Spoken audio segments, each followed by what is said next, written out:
Mordecai, how are exams? Pretty good. Mardokai, my friend. He's back. We aced it.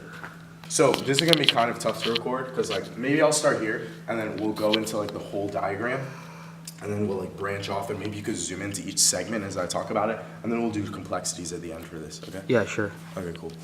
All right, so continuing on the path of doing backtracking problems, no pun intended, today we're gonna do a problem called compute all mnemonics for a phone number. This is another question from Elements of Programming Interviews. It's a very good backtracking question. If you haven't already seen my N Queens video, that's a great beginner guide to, well, it's not really beginner, but a great introduction to backtracking problems.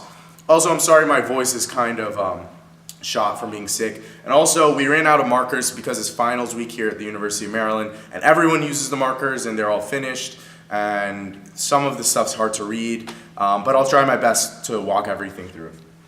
So what this problem says is you're given on a standard like phone dialing pad or like the old school phones, you had numbers like this. You have, well, you still do, but you have 1, 2, 3, 4, 5, you have your standard pad, right? And then on each of those, you have letters like ABC for 2, you have DEF for 3, and so on. Each of these have 3 to 4 letters associated with the number. So what this problem asks is, given a number like 2, 3, like hitting 2 and 3, hitting 8 and 9, return all of the possible combinations or possible letter arrangements that could have originated from those two numbers. So for example, if I punch 2, 3, I could have gotten AD, I could have done AF, I could have done AE, I could have done BD, I could have done BE. So if we look at this, we see AD, AE, AF, BD, BE, BF. And you're starting to see a pattern here. So if I have 8, 9, then I could have TW, TX, TY, TZ, UW, UX, UY, UZ. And whenever you see something that says generate all of the certain type of something, it's going to probably be backtracking because you're exhausting possibilities and making choices. So in my N Queens video, I talked about backtracking and the 3 keys to backtracking: your choice, your constraints, and your goal. In this problem, our choice is when we're at a certain digit, we're gonna have, say we have 2, 3. When we're at a certain digit, I have 3 choices. Choose A, choose B, choose C. When I choose one of these, then I branch off. And then when I get to the next digit, which is a 3 choices. Choose D, choose E, choose F, right? So those are our choices. Our constraints, we don't really have constraints in this problem like the N Queens problem. And then our goal is to convert these digits into their corresponding possibilities of letters that could take their place. So AD, AE, you notice all of these are too long. And that's for a reason. We just replace the 8 with any one of the letters that can match it, and then we replace the 9 with any letter that can match it, based on this dialing pad. So that's how this recursion is going to play out, and that's how we're going to design our backtracking. So let's look at a diagram of how this will pan out. All right, so let's do an example. So 2, 3, 4. So for 2, we can either replace the 2 with A, B, or C. With 3, we can replace it with D, E, or F. With 4, we can replace it with G, H, I. Come here. So going back to this, 2 ABC, 3 DEF, 4 GHI. It corresponds with the number pad. Let's come back. So this is a tree of the recursion that this program is going to follow. So this is the root. This is when we start out the recursion. And what are the choices? Each of these levels represents a choice. It represents a choice that we step into. Once we step into that choice, we can make more choices and branch. So the root level, we start up here, and then we can branch downward. We choose. So for our first digit, our first place, we choose an A. We choose 2. And then after that, we can choose for the next place. We choose D for 3. And then the next place, we're going to choose AD, and then it'd be G in this case. We ran out of marker, I'm sorry. But yeah. So after we exhaust that, we'd return to AD. We'd backtrack to AD, and then we'd choose the next letter for digit 4, which would be H. So it'd be ADH. Backtrack to AD. it become ADI. We backtrack to AD, and then we've exhausted all of our choices. We've exhausted all of our choices for digit 4, so we need to backtrack again, and now we need to go back to A. And then we just did all the placements for D, now we need to go to F. So then we did all the placements for D, we need to go to E. So we go A, E, and then for there, then we exhaust all the placements for here, we go A, E, G, A, E, H, A, E, I, and so on, corresponding to this down here. And then we backtrack. Once we exhaust all of that, we backtrack, we go here, and then it's the same pattern. It's a recursive pattern. So then we go back to A, and we place D in the second place. We place E in the second place. What do we place next? We've placed D, we've placed E, let's place F. So now we place F, we go into the recursion, we've placed A and F, for digit 2 and digit 3. And now, after that, we go deep into the recursion again, and we place the last digit. We exhaust all of our possibilities for digit 4. What were our possibilities for digit 4? It was G, H, and I. G, H, and I. So we have AF, so we would have AFG, we would have AFH, we'd have AFI, and then we've exhausted all our possibilities for 4. Then we need to backtrack.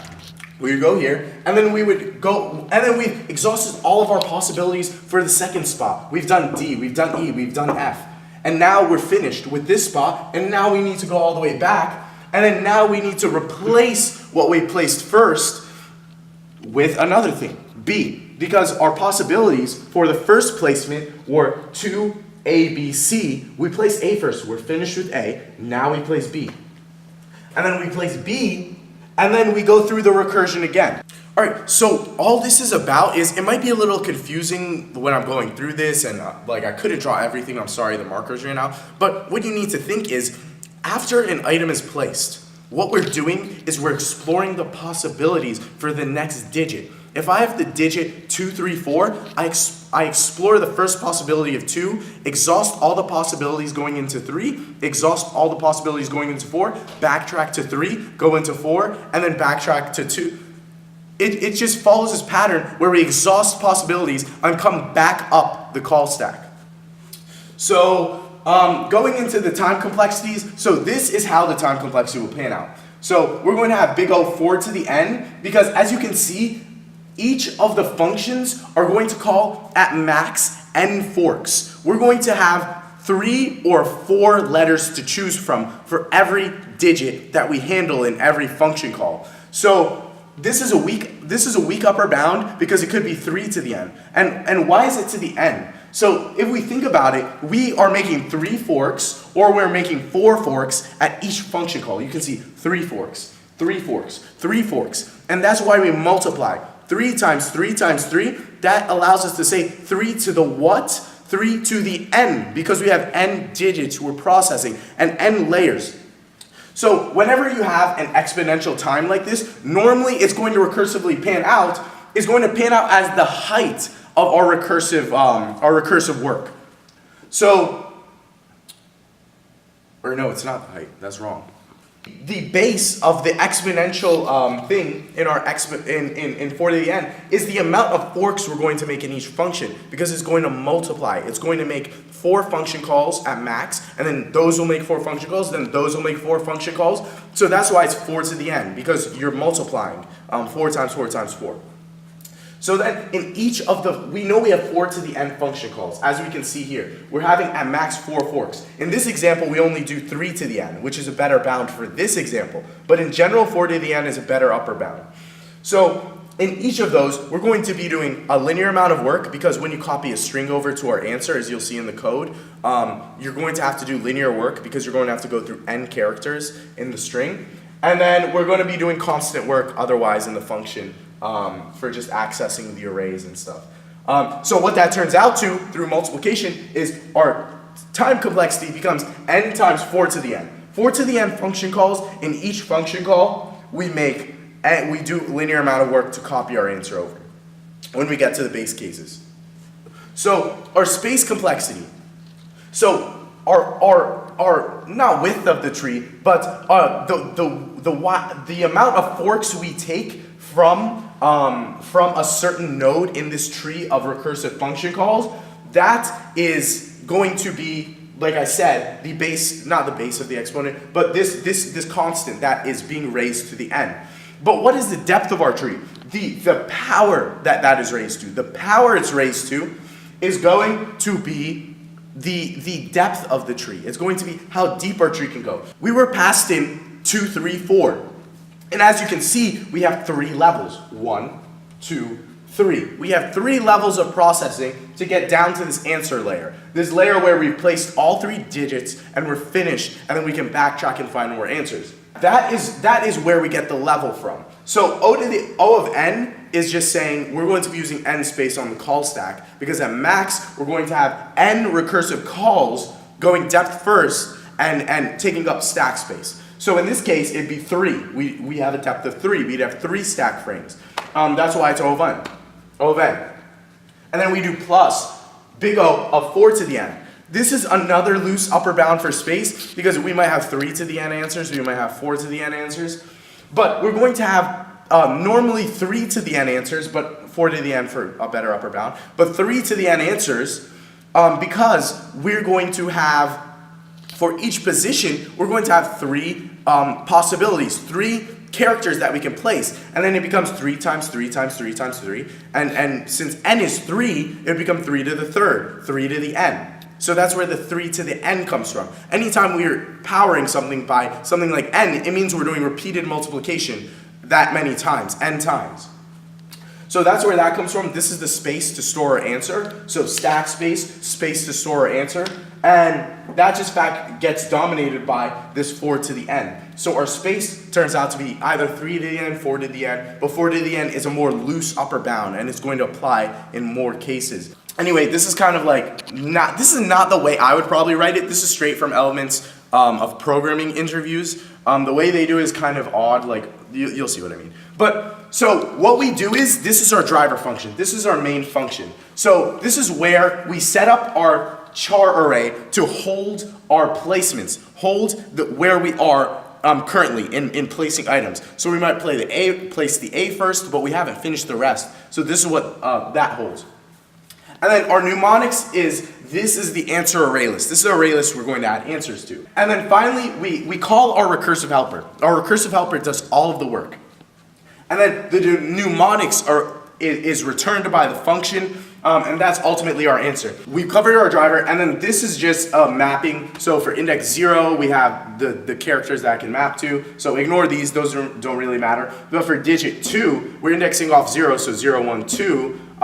Then we have ABC for its possibilities. For digit 3, DEF, digit 4, GHI, and so on. So this just maps digit to the letter possibilities. So this is the main function that does all the work that we care about. So remember how I said backtracking is about 3 things. The choices we make, our constraints, and our goal. In this problem, basically all we worry about is the choices and the goal, because we don't really have constraints. So our goal is to place n digits, to place n letters corresponding to the digits. So when the number of digits that we've placed is equivalent to the length of the original phone number given to us, then we know we're finished. Then we know our partial mnemonic array, we know that this is going to hold all of our answers. So this is our goal. Our base case is our goal. Our base case is defined by the goal of our recursion. Our recursion is aiming to get n letters placed that correspond with the digits. So this is where we make our choices. So our choices go from 0 to the amount of letters that each of these digits hold. So for 2, we're going to be making 3 choices. We're going to choose A, we're going to choose B, we're going to choose C. And then for 9, we're going to choose W, we're going to choose X, we're going to choose Y, we're going to choose Z. So that's what this for loop is about. This for loop is all about expressing our choices. We have 3 choices in some places. For some digits, we have 4. But this is about our choices. We grab, so where change happens is when I increment, we're going to grab a different letter from that mapping. So if we have ABC mapped to number 2, the digit 2, we'll grab A for our first iteration. We'll grab B for our second iteration. We'll grab C for our third iteration. And then we're gonna place that in our placements array.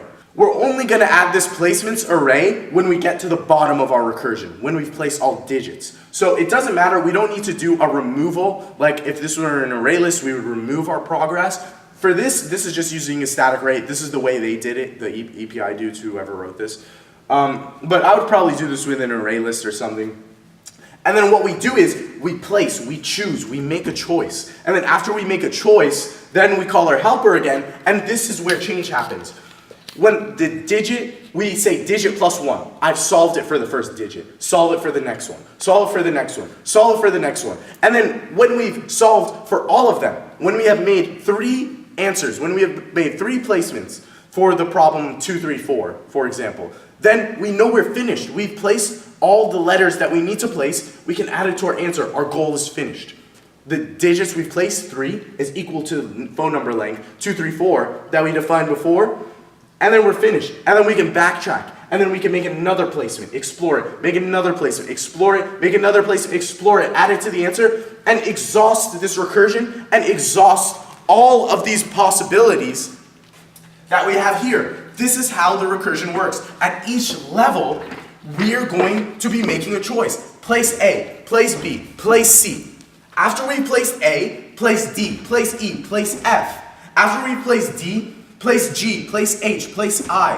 And it's going to do that. G, H, I, G, H, I, G, H, I. At this level, D, E, F, D, E, F, D, E, F, corresponding to each digit that we had, right? And then for this level, A, B, C, which corresponds to the digit 2. Yeah, the digit 2. So this is basically the mnemonic placement problem. These are the time complexities, n times 4 to the n, and 4 to the n for the space. I'm sorry my voice sounds really rough. Here, let's come back. I'm sorry my voice sounds really rough. I've been sick for the past couple days and I've just been coughing a lot. I hope I explained this as well as I could. Yeah, it's all about understanding what choices you're making, and at each level, you just need to understand that the recursion is going to express those choices for you, as long as you define your base cases very well. If you define your base case correctly, everything's going to pan out and you're going to get the answer that you're looking for. I guess that's it.